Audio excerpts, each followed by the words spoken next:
आज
श्री श्री हनुमान गोसाईंर चतुर्थ वार्षिक उत्सव महान आडंबर सहकार पालन होगी। आमर आनंदपुर स्थित रिंग रोड छकरे यही मंदिर अवस्थित। आसतु यही मंदिर बुले देखा एवं किपरि यार चतुर्थ वार्षिक उत्सव सांस्कृतिक कार्यक्रम किपरि चली बुली देखा। आसतु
रामचंद्र भगवान की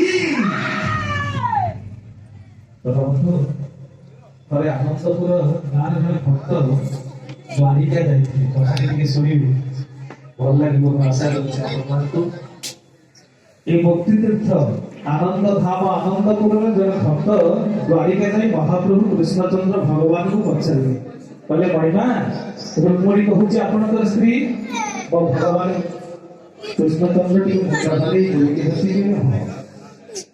सत्यभामा कहूँ आप स्त्री भगवान जाम्बवती कहूँ आप स्त्री मित्रविता कहूँ आप स्त्री ରାଜନୀ ଲକ୍ଷ୍ମଣ ଭଜା ଏ ସମସ୍ତେ କଣ ଆପଣଙ୍କ ସ୍ତ୍ରୀ? ଆନନ୍ଦପୁରରୁ ଯାଇଥିବା ଭଗବାନ ମହାପ୍ରଭୁ କୃଷ୍ଣଚନ୍ଦ୍ର ଭଗବାନ କହିଲେ ସମସ୍ତେ ହେଉଛନ୍ତି ମୋ ସ୍ତ୍ରୀ। କହିଲେ ମଣିମା, ଏକ କହିଲେ ହଁ ମାଇଲେ, ଦୁଇ କହିଲେ ହଁ ମାଇଲେ, ତିନି କହିଲେ ହଁ ମାଇଲେ, ଆପଣଙ୍କର କଣ 8 ଜଣ ସ୍ତ୍ରୀ ଅଛନ୍ତି?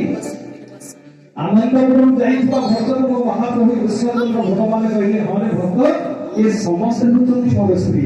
ଆଶ୍ଚର୍ଯ୍ୟ ହେଇଗଲା ଆନନ୍ଦପୁରର ଭକ୍ତ। କହିଲା ମଣିମା, ଆମେ ଘରେ ଗୋଟିଏ ଗୋଟିଏ ସ୍ତ୍ରୀ ରଖି ତାଙ୍କ ଭରଣ ପୋଷଣ କରିପାରୁଛୁ, ଆପଣ 8 ଜଣ ସ୍ତ୍ରୀ ରଖି କେମିତି ଭରଣ ପୋଷଣ କରୁଛନ୍ତି? ମୋ ମହାପ୍ରଭୁ କୃଷ୍ଣଚନ୍ଦ୍ର ଭଗବାନ ଟିକେ ମୃତ୍ୟୁ ହସି କହିଲେ ଆନନ୍ଦପୁରର ଭକ୍ତ, ଖାଲି 8 ଜଣ ମୋର ସ୍ତ୍ରୀ ନାହାନ୍ତି। କହିଲା ଆଉ ଆପଣଙ୍କର ଆହୁରି ସ୍ତ୍ରୀ ଅଛନ୍ତି ନା? ନା ପଟ ମରିବା କିଏ ସେ? ନା ଯିବୁ ଶ୍ରୀକ୍ଷେତ୍ର ବଡ ଦେଉଳ, ଶ୍ରୀକ୍ଷେତ୍ର ପୁରୀକି ଯିବୁ, ଦେଖିବୁ ମୋ ରତ୍ନ ସିଂହାସନର ବାଁ ପଟେ ଶ୍ରୀଦେବୀ ଅଛନ୍ତି, ଡାହାଣ ପଟେ ଭୂଦେବୀ ଅଛନ୍ତି, ଏ 2 ଜଣ ହଉଛନ୍ତି ମୋର ସ୍ତ୍ରୀ। ଆଶ୍ଚର୍ଯ୍ୟ ହେଇଗଲା ଆନନ୍ଦପୁରର ଭକ୍ତ। କହିଲା ମଣିମା, ଶ୍ରୀଦେବୀ ଭୂଦେବୀ ଆପଣଙ୍କର ସ୍ତ୍ରୀ? ନା ହଁ। କହିଲା ଏତିକି ସ୍ତ୍ରୀ ଅଛନ୍ତି ନା ଆପଣଙ୍କର ଆହୁରି ସ୍ତ୍ରୀ ଅଛନ୍ତି? କହିଲା ନାଇଁ ରେ, ଆ ବାଦ ମୋର ମଧ୍ୟ ଆହୁରି ଅନେକ ସ୍ତ୍ରୀ ଅଛନ୍ତି। ନା କିଏ ସେ? ନା ମୋ ବଡ ଦେଉଳର ବାମ ପାର୍ଶ୍ୱରେ ଦେଖିବୁ ଲକ୍ଷ୍ମୀ ମନ୍ଦିର ଅଛି, ମା ଲକ୍ଷ୍ମୀ ହଉଛନ୍ତି ମୋର ସ୍ତ୍ରୀ। ଆଶ୍ଚର୍ଯ୍ୟ ହେଇଗଲା ଆନନ୍ଦପୁରର ଭକ୍ତ। କହିଲା ମା ଲକ୍ଷ୍ମୀ ବି ଆପଣଙ୍କର ସ୍ତ୍ରୀ? ନା ହଁ। କହିଲା ଏତିକି ସ୍ତ୍ରୀ ନା ମଣିମା ଆହୁରି ସ୍ତ୍ରୀ ଅଛନ୍ତି? କହିଲା ନାଇଁ ରେ, ଆ ବାଦ ମୋର ଆହୁରି ସ୍ତ୍ରୀ ଅଛନ୍ତି। ନା କିଏ ସେ? ନା ଯିବୁ ଯେତେବେଳେ ଶାରଦୀୟ ଦୁର୍ଗା ପୂଜା ହୁଏ, ମା ମାନେ ମନେ ରଖିବେ, ଯେତେବେଳେ ଶାରଦୀୟ ଦୁର୍ଗା ପୂଜା ହୁଏ ସେତେବେଳେ ମା ବିମଳାଙ୍କ ମନ୍ଦିରରେ ମୋ ମାଧବ ମୂର୍ତ୍ତି ଯାଇକି ପୂଜା ପାଏ। ସେତେବେଳେ ଦୁର୍ଗା ମାଧବ ରୂପେ ପୂଜା ପାଆନ୍ତି। ଯେତେବେଳେ ଆପଣଙ୍କର ଶାରଦୀୟ ଦୁର୍ଗା ପୂଜା ହୁଏ ସେତେବେଳେ ଦୁର୍ଗା ହେଇଯାନ୍ତି ମୋର ସ୍ତ୍ରୀ। ଆଶ୍ଚର୍ଯ୍ୟ ହେଇଗଲା। କହିଲା ଦୁର୍ଗା ବି ଆପଣଙ୍କର ସ୍ତ୍ରୀ? ନା ହଁ। କହିଲା ଏତିକି ସ୍ତ୍ରୀ ନା ଆପଣଙ୍କର ଆହୁରି ସ୍ତ୍ରୀ ଅଛନ୍ତି? କହିଲା ନାଇଁ ଆନନ୍ଦପୁରର ଭକ୍ତ, ଆ ବାଦ ମୋର ଆହୁରି ଅନେକ ସ୍ତ୍ରୀ ଅଛନ୍ତି। ନା କିଏ ସେ? ନା ଯିବୁ କାର୍ତ୍ତିକ ମାସ ପଞ୍ଚୁକ 5 ଦିନ କି ଛାଡିଦେଲା ପରେ ବାକି 25 ଦିନ ମୁଁ ରାଇ ଦାମୋଦର ରୂପେ ପୂଜା ପାଏ, ରାଇ ହେଇଯାନ୍ତି ମୋର ସ୍ତ୍ରୀ। ଆଶ୍ଚର୍ଯ୍ୟ ହେଇଗଲା ଆନନ୍ଦପୁରରୁ ଯାଇଥିବା ଭକ୍ତ। କହିଲା ମଣିମା ଏତିକି ନା ଆପଣଙ୍କର ଆହୁରି ଅଛନ୍ତି? କହିଲା ନାଇଁ ରେ, ଆ ବାଦ ମୋର ମଧ୍ୟ ଆହୁରି ଅନେକ ସ୍ତ୍ରୀ ଅଛନ୍ତି। ନା କିଏ ସେ? ନା ଯିବୁ ଶ୍ରୀକ୍ଷେତ୍ର ବଡ ଦେଉଳକୁ, ଯେତେବେଳେ ଛୋଟ ଛୁଆ ଦିଆଯାଏ ଗରୁଡ ପଛପଟେ ଠିଆ ହେଇ ହାତ ଟେକି ଡାକେ ଜଗନ୍ନାଥ ସ୍ୱାମୀ, ଯେତେବେଳେ ବୁଢା ଲୋକଟିଏ ଯାଏ ଗରୁଡ ପଛପଟେ ଠିଆ ହୋଇ ହାତ ଟେକି ଡାକେ ଜଗନ୍ନାଥ ସ୍ୱାମୀ, ଯେତେବେଳେ ବୁଢୀ ମାଉସୀଟିଏ ଗାଏ ହାତ ଟେକି ଡାକେ ଜଗନ୍ନାଥ ସ୍ୱାମୀ, ଯେତେବେଳେ ନବବିବାହିତା ବହୁଟିଏ ଯାଏ ହାତ ଟେକି ଡାକେ ମାନେ ଜଗନ୍ନାଥ ସ୍ୱାମୀ, ଯେତେବେଳେ ଆନନ୍ଦପୁରର କଲେକ୍ଟର ଯାଆନ୍ତି ହାତ ଟେକି ଡାକନ୍ତି ଜଗନ୍ନାଥ ସ୍ୱାମୀ, ଯେତେବେଳେ ଏମଏଲଏ ଯାଆନ୍ତି ହାତ ଟେକି ଡାକନ୍ତି ଜଗନ୍ନାଥ ସ୍ୱାମୀ, ଯେତେବେଳେ ରାଜ୍ୟପାଳ ଯାଆନ୍ତି ହାତ ଟେକି ଡାକନ୍ତି ଜଗନ୍ନାଥ ସ୍ୱାମୀ, ଯେତେବେଳେ ମୁଖ୍ୟମନ୍ତ୍ରୀ ଯାଆନ୍ତି ହାତ ଟେକି ଡାକନ୍ତି ଜଗନ୍ନାଥ ସ୍ୱାମୀ, ରାଷ୍ଟ୍ରପତି ଗଲେ ହାତ ଟେକି ଡାକନ୍ତି ଜଗନ୍ନାଥ ସ୍ୱାମୀ, ଆନନ୍ଦପୁରର ଯେତେ ଭକ୍ତ ଗଲେ ହାତ ଟେକି ଡାକନ୍ତି ଜଗନ୍ନାଥ ସ୍ୱାମୀ। ଟେକି ଦେବା ସମସ୍ତେ ଦି ହାତ, ସମସ୍ତେ କହିବା ବୋଲି ଜଗନ୍ନାଥ ସ୍ୱାମୀ କି। ତେଣୁ ଜଣେ ହଉଛନ୍ତି ସ୍ୱାମୀ, ସେ ହଉଛନ୍ତି ମୋ ଜଗନ୍ନାଥ ସ୍ୱାମୀ। ଯେଉଁ ସ୍ୱାମୀଙ୍କର ପାଦ ତଳେ ମୁଁ ମହାପ୍ରଭୁ ବୀର ବଜରଙ୍ଗୀ ବାଲି ସବୁବେଳେ ଭୂମିଷ୍ଠ ପ୍ରଣାମ କରି ବସିଛନ୍ତି। ତେଣୁ ସେ ମହାପ୍ରଭୁଙ୍କୁ ସର୍ବସ୍ୱ ଅର୍ପଣ କରିଦେବ। ସେ ମହାପ୍ରଭୁଙ୍କୁ ନିଜ ଜୀବନର ସ୍ୱାମୀ ଯିଏ ଭାବିବ, ମହାପ୍ରଭୁ ତାଙ୍କୁ କୋଳେଇ ନେବେ, ତାଙ୍କର ସବୁ ମନସ୍କାମନାକୁ ପୂର୍ଣ୍ଣ କରିବେ। ପରେ ନିବେଦନ କରିବି ଓଡ଼ିଶାର ସ୍ୱନାମଧନ୍ୟ ଗାୟିକା କଣ୍ଠଶିଳ୍ପୀ, ଯାହାକୁ ଆପଣମାନେ ପ୍ରାର୍ଥନା ଚ୍ୟାନେଲର ଅନେକ କାର୍ଯ୍ୟକ୍ରମରେ ଦେଖିଛନ୍ତି।